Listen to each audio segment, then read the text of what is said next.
अस्सलाम वालेकुम dear students. मैं हूं doctor Saeed Ali Madan Azmi. Welcome to my YouTube channel.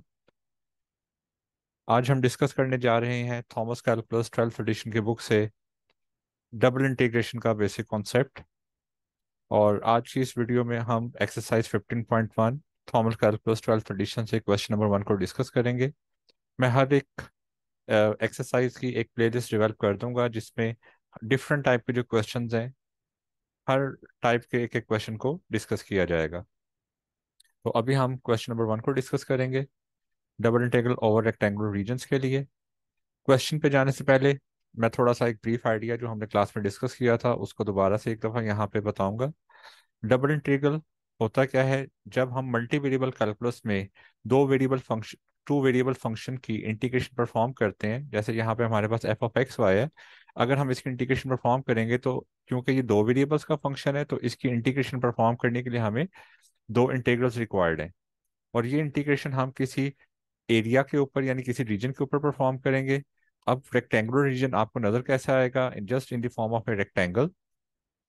और डीए का क्या मतलब है? डीए हमारे पास इस रेक्टेंगल का एक छोटा सा पैच है जिसको हम यूज करेंगे अपने इंटीग्रेशन के लिए। अब अगर हम इस रेक्टेंगल को एक्स वाई प्लेन में एज्यूम करें कि ये रेक्टेंगल एक्स वाई प्लेन में है, और इस रेक्टेंगल की जो लेंथ है उसको हम कंसिडर करें अलोंग एक्स एक्सिस, ये ए से बी तक है।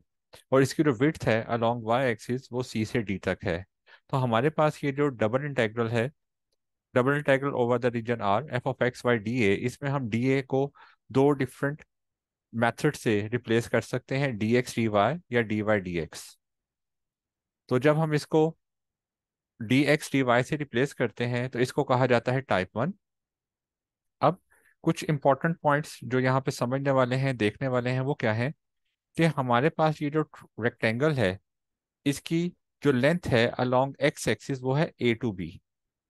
तो मैंने यहाँ पे जो डी एक्स है इसकी जो लिमिट्स ली हैं वो ए टू बी ली हैं, और इसका मैंने कलर सेम रखा है। कलर सेम करने का पर्पज ये है ताकि आपको ये पता चल सके ये दोनों चीजें एक जैसी हैं।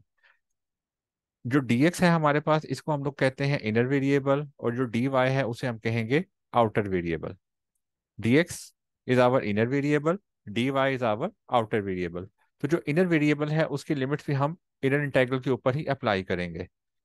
और लिमिट्स हमारे पास किस तरह से डेवलप होती हैं?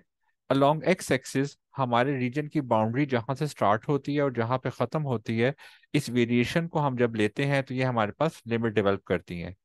याद रखिएगा हम लोग सबसे बेसिक रीजन्स को डिस्कस कर रहे हैं विच आर रेक्टेंगुलर रीजन्स, जिसमें हमारे पास starting point ending point along x axis वो कांस्टेंट नंबर्स हैं। जैसे जैसे हम आगे चलेंगे हमारे पास कुछ कॉम्प्लेक्स रीजन्स भी आएंगे, फिर उनको मैं उसके अकॉर्डिंगली एक्सप्लेन करूंगा। तो हमारे पास जो एक्स की लिमिट्स हैं वो ए से बी तक आ गई, और वाई की लिमिट्स आउटर इंटीग्रल पे आएंगी और वो क्या होंगी? सी टू डी। तो ये हमारे पास है टाइप 1।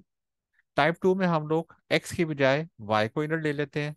तो जब वाई को इनर लेंगे तो हमारे पास जो वाई की वेरिएशन है, हमारे जो रीजन है उसका जो स्टार्टिंग पॉइंट है अलोंग वाई एक्सिस और जो एंडिंग पॉइंट है अलोंग वाई एक्सिस उसको हम एज अ लिमिट्स लेंगे, limit from c to D.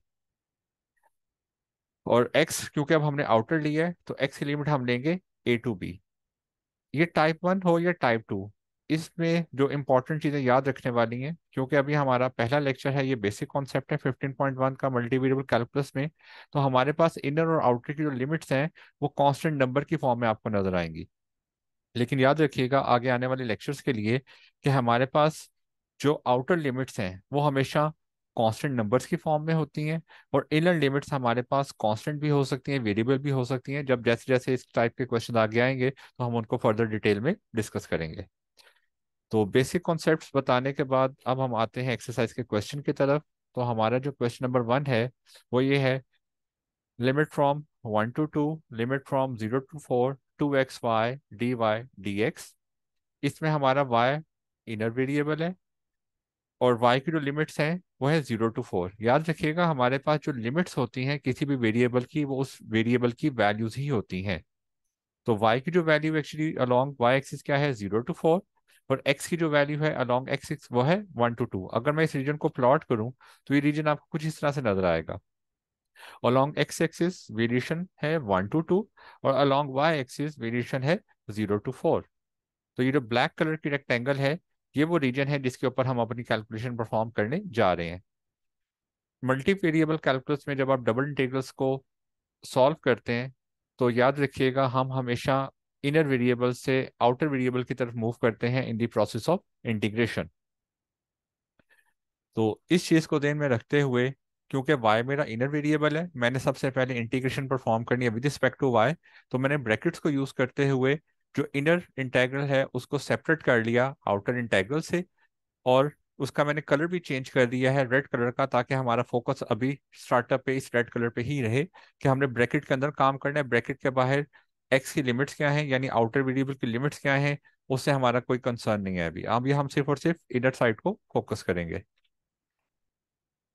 Multi variable calculus में जैसे आपको पहले बताया गया था जब आपने पार्शियल डेरिवेटिव्स का कॉन्सेप्ट पढ़ा था, कि जब हम एक वेरिएबल के लिहाज से कैलकुलेशन परफॉर्म करते हैं तो दूसरा वेरिएबल हमारे पास एज कांस्टेंट बिहेव करता है।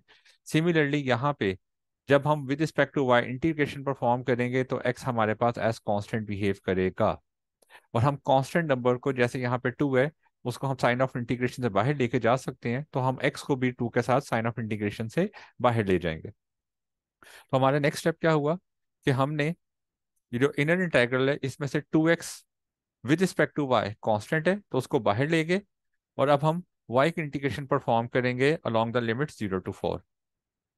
अब y की इंटीग्रेशन हमारे पास आएगी y² over 2 with the help of formula y⁻n+1/n+1। उसको हमने यूज किया तो हमारे पास इसकी इंटीग्रेशन आ गई y²/2, और लिमिट्स हमारे पास है 0 to 4। नेक्स्ट स्टेप पे हम लिमिट्स अप्लाई करेंगे with the help of basic fundamental theorem of calculus. तो लिमिट अप्लाई करने का मतलब क्या होता है कि हम पहले अपर लिमिट अप्लाई करते हैं, तो y को हम 4 से रिप्लेस कर देंगे, हमारे पास आ जाएगा 4² over 2। या आप नेक्स्ट स्टेप पे देख सकते हैं माइनस हमारे पास फॉर्मूले का है फंडामेंटल थ्योरम ऑफ कैलकुलस का, और फिर y को हम रिप्लेस करेंगे 0 से, 0² over 2। तो हमने फंडामेंटल थ्योरम ऑफ कैलकुलस को अप्लाई कर दिया, upper limit minus lower limit. अब इसको सॉल्व करेंगे तो हमारे पास 8 आ जाएगा। जब हमारे पास 8 आ गया इसका मतलब है हमने इन इंटीग्रल को सॉल्व कर लिया। अब इसको हम, जो रिजल्ट आ रहा है 2x × 8, इसको आपस में मल्टीप्लाई करके सिंप्लीफाई करेंगे तो हम लोग दोबारा से कैलकुलस 1 वाले इंटीग्रल्स पे पहुंच गए, 16x dx, limit from 1 to 2। तो ये जो डेफिनेट इंटीग्रल है इसको आपने कैलकुलस 1 में भी सॉल्व करना सीखा हुआ है, मैं इसकी आगे डिटेल डिस्क्रिप्शन देता हूँ। 16 कांस्टेंट है, बाहर आ जाएगा। हम x को इंटीग्रेट करेंगे along the limits 1 to 2 dx। x की integration again y with the help of formula x⁻n+1/n+1। हम इसको इंटीग्रेट करेंगे तो हमारे पास x इंटीग्रेशन आ गई x²/2। अब ये जो 2 हमारे पास डिवीजन में है कांस्टेंट है, इसको हम लिमिट से बाहर लेके जाके 16 के साथ कैंसिल आउट कर सकते हैं। तो हमारे पास आ गया 16/2। और जब हम लिमिट अप्लाई करेंगे तो x को हम पहले 2 से रिप्लेस करेंगे, 2² माइनस 1²। इसको सॉल्व करेंगे तो हमारे पास आ गया 8 × 3 विच इज इक्वल टू 24। तो ये हमारा पहला क्वेश्चन है exercise 15.1 Thomas calculus 12th edition का। क्वेश्चन नंबर 2 के लिए टेक्स्ट वीडियो को देखिएगा। Thank you.